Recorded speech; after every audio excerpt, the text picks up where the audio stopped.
आई भक्त शिरोमणि सत्येंद्र कुमार की तरफ से 10 रुपया के दान परमात्मा के दरबार में। ये मंच की तरफ से कोटि कोटि धन्यवाद बा। हनुमान जी से विनती रही, प्रार्थना रही कि बबुआ के सदा सुखी सदा कल्याण करो। बड़ा सुंदर बबुआ बात कहले कि देह में खून ना रही तो रजाई का करी, देह में खून ना रही तो रजाई का करी, कपटी कुचरा केहू के बड़ाई का करी, अरे चूहा कबो सांप से लड़ाई का करी, मार दी है भगवान तो तोहर अंग्रेजी दवाई का करी। बोलबा की चांद के मजा चकोर से पूछो, चांद के मजा चकोर से पूछो, सावन के मजा मोर से पूछो, अगर पूछो ही के बताओ अनहरिया के मजा रात के चोर से पूछो, उहे बताइए अनहरिया के मजा। सरकार गाना के भाव बा कि तोहरा अखिया की काजल हमारे जान ले गई। सरकार आंख के काजल से आदमी के जान लिया ला, कहीं आंख के काजल से आदमी के जान ले गई तो पाकिस्तान में 2-3 गो के भेज दिए, बाप रे बाप कत्ल करके आ जाए। लेकिन गाना के भाव बा सरकार एहबरा फैशन के दुनिया, फैशन के जमाना हो गई बा। गाना के भाव बा कैसे, अरे हाय हाय रे हई जमाना कैसा न हो गई। पहले के लोग का रहे, अब के लोग का बा सरकार, दिन पर दिन और घटत जाता, बढ़त नहीं खे। हाय हाय रे हई जमाना कैसा न हो गई, जवन बाबू रहे पहले अब कैसा न हो गई, जवन बाबू रहे पहले।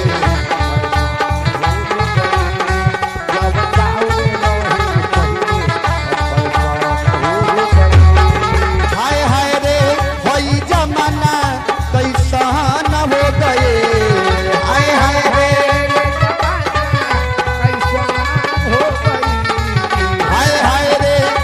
जमाना कैसा न हो गए। आई भक्त शिरोमणि राम परवेश जी के तरफ से 15 रुपए के दान हनुमान जी के दरबार में आई। ये मंच की तरफ से कोटि कोटि धन्यवाद बा। हनुमान जी से विनती करो, प्रार्थना करे वहाँ के सदा सुखी सदा कल्याण करे। कॉल बाकी जग के था लगेला पत्ता के भी गईले पर, जग के था लगेला पत्ता के भी गईले पर, सुरती के था लगेला होठ में दबैले पर, मरीज के था लगेला डॉक्टर लगे गईले पर, आ सास लोग के था लगेला नवका पतो लोग के अइले पर, आ मोहरी से कुछ अइले पर। बाप रे बाप, सास लोग पतो नु मांगता वो गढ़ी माई से की है, गढ़ी माई हमरा के पतो हो दियो कि साम मोर करी खानी भूख भूख बोरत हो के आ नागिन खानी हो के। प्रेम से बोली साची दरबार की, भक्ति और भगवान की, दान देने वाले भक्त की, उनकी माता पिता की, नहीं देने वाले भक्त की। आई भक्त शिरोमणि नंदू पटेल जी के तरफ से ही सवेरे से छुपल छुपल लब गया होता है। हमारा हरगुन जी के घर परिवार बाबा पोरो पहुनी लोग पहुंचल बा। अच्छा देखा तनी कितना लोग आवता करी। ये मंच की तरफ से कोटि कोटि धन्यवाद बा। हनुमान जी से विनती रही, प्रार्थना रही कि वहां के दिन दुना रात चौगुना बोल रही। कभी जी घनी कैसे, हाय हाय रे हई जमाना। आई भक्त शिरोमणि हमारा भैया परम पूजनीय आदरणीय वंदनीय संजय झा जी के तरफ से आई 50 रुपए नेपाली के दान परमात्मा के दरबार में। ये मंच की तरफ से कोटि कोटि नमन प्रणाम बा। बड़ा सुंदर बात कहनी कि जेकर रक्षक बानी हनुमान जी ओकर सरसाती का करी, जेकर रक्षक बानी हनुमान जी ओकर सरसाती का करी। जहाँ डंका के भंडार बा वहाँ तोहर बीजू के लाठी का करी, जहाँ चलता गोली और तोप वहाँ तोहर 4 हाथ के लाठी का करी, आ जहाँ जगह बा घुसखोर वहाँ तोहर सच्चाई का करी।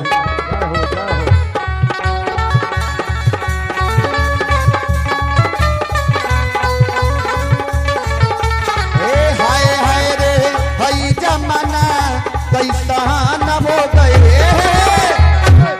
जवन बाउर रहे पहले और कैसा न हो गए, जवन बाउर रहे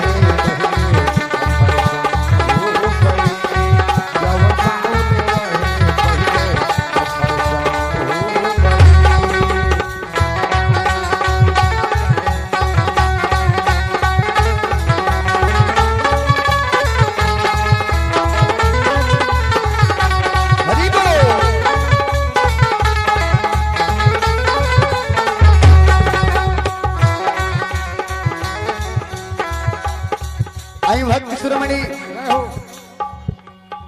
हमारा मनोज भैया की तरफ से देखी है 21 रुपया के दान परमात्मा की दरबार में आई। ये मंच की तरफ से कोटि कोटि धन्यवाद बा। हनुमान जी से विनती रही प्रार्थना रहे कि वहां के सदा सुखी सदा कल्याण करे।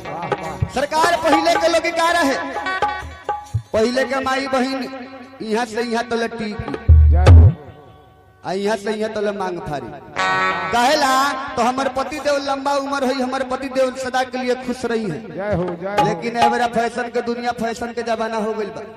अब कहाँ यहाँ फराता, अब तो है न फराता, अल्लाह से न उल्टा दहल जाता। अब सिंदूर नहीं के कोई तो होल्ड ला लिए है पर रगड़ दिया था। यही में उधियवनी उधियात रह गड़ात रह आ मरत रह।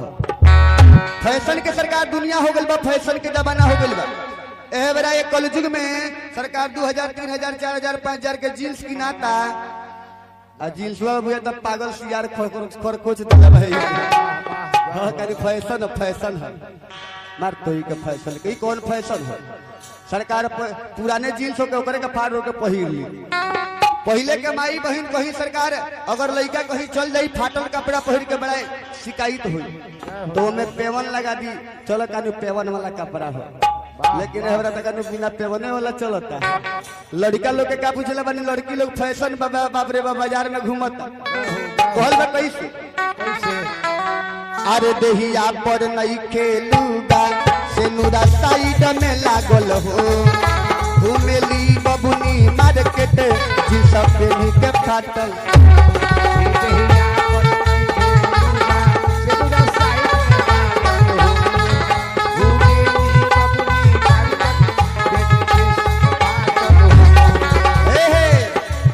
देहिया पर नहीं खेलूगा से नुरा साइड में लागल हो घूमेली बबुनी मार्केट जी सब के फाटल हो।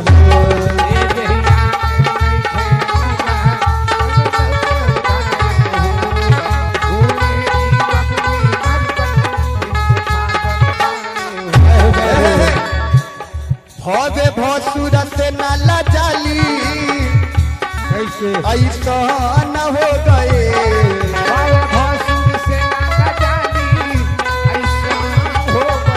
सरकार कलयुग में सरकार ऑर्केस्ट्रा है ना नाचता, घर परिवार है ना नाचता।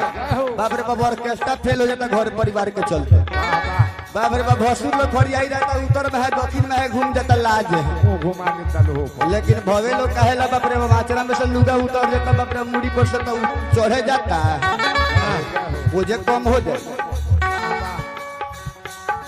भवे भसुर से डाला जाली ऐसा न हो गए। भवे भसुर से डाला जाली ऐसा हो गई।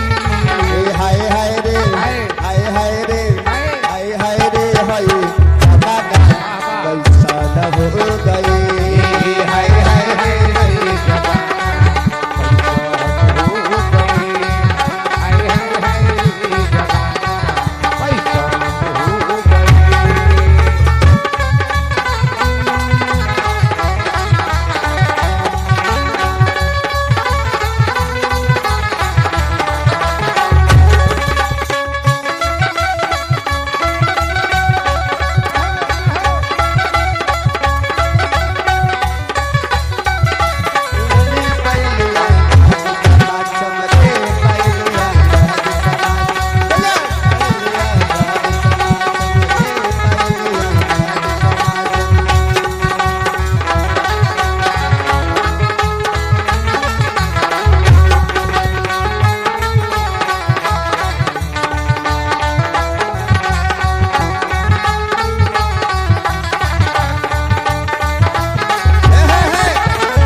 सरकार पहले दूध दही के कितना महत्व रख कितना इज्जत रख।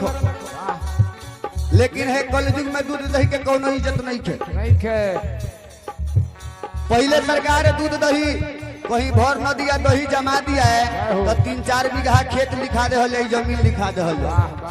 पहले के कितना लोग बुर्बक रहे, दही पर जमीन लोग लिखे के तैयार रहे। लेकिन है बड़ा दूध दही का कहा महत्व बा।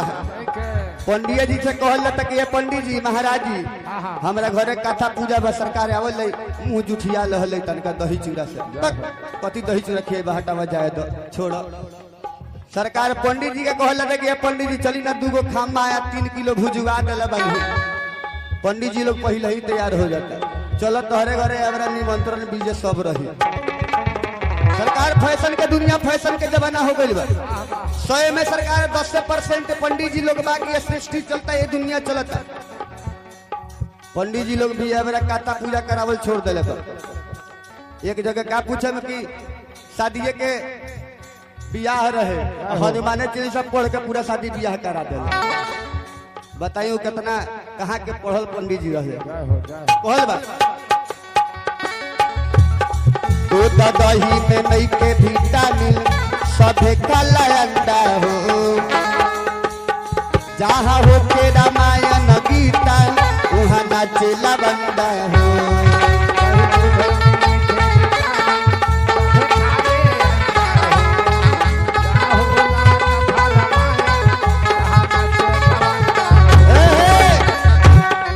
आराधना सरकार हमारा सहज उपाय हो गई बा 2 घंटा में आराधना खत्म हो जाता और 2 घंटा के बाद में सरकार ऑर्केस्ट्रा के 4 गो ना हो के तो लवंडा चढ़ा के मंचवे पर बाप रे बाप मरद भकोल कर दुआरा पुआरा पर करता है। ये सब गाना होता है बाल ब्रह्मचारी हनुमान जी के लगे बाल ब्रह्मचारी हमें दूध दही में नहीं के विटामिन सभे काला अंडा हो जहाँ हो के रामायण गीता वहाँ नाचेला बंदा हो।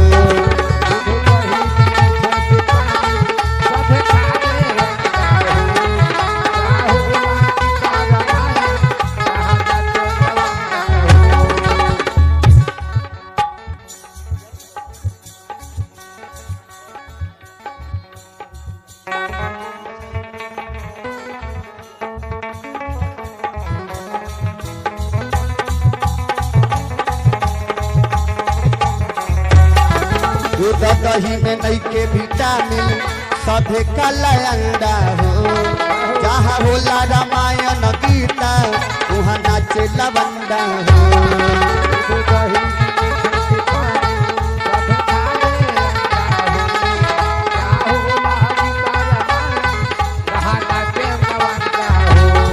ये भी राम कृष्ण के देश लंदन हो गए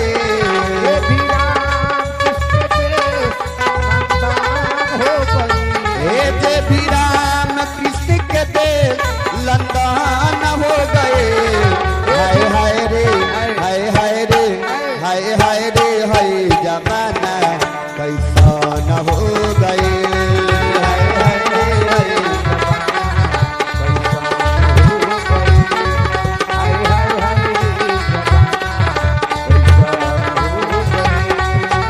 मंगल मूर्ति मारुति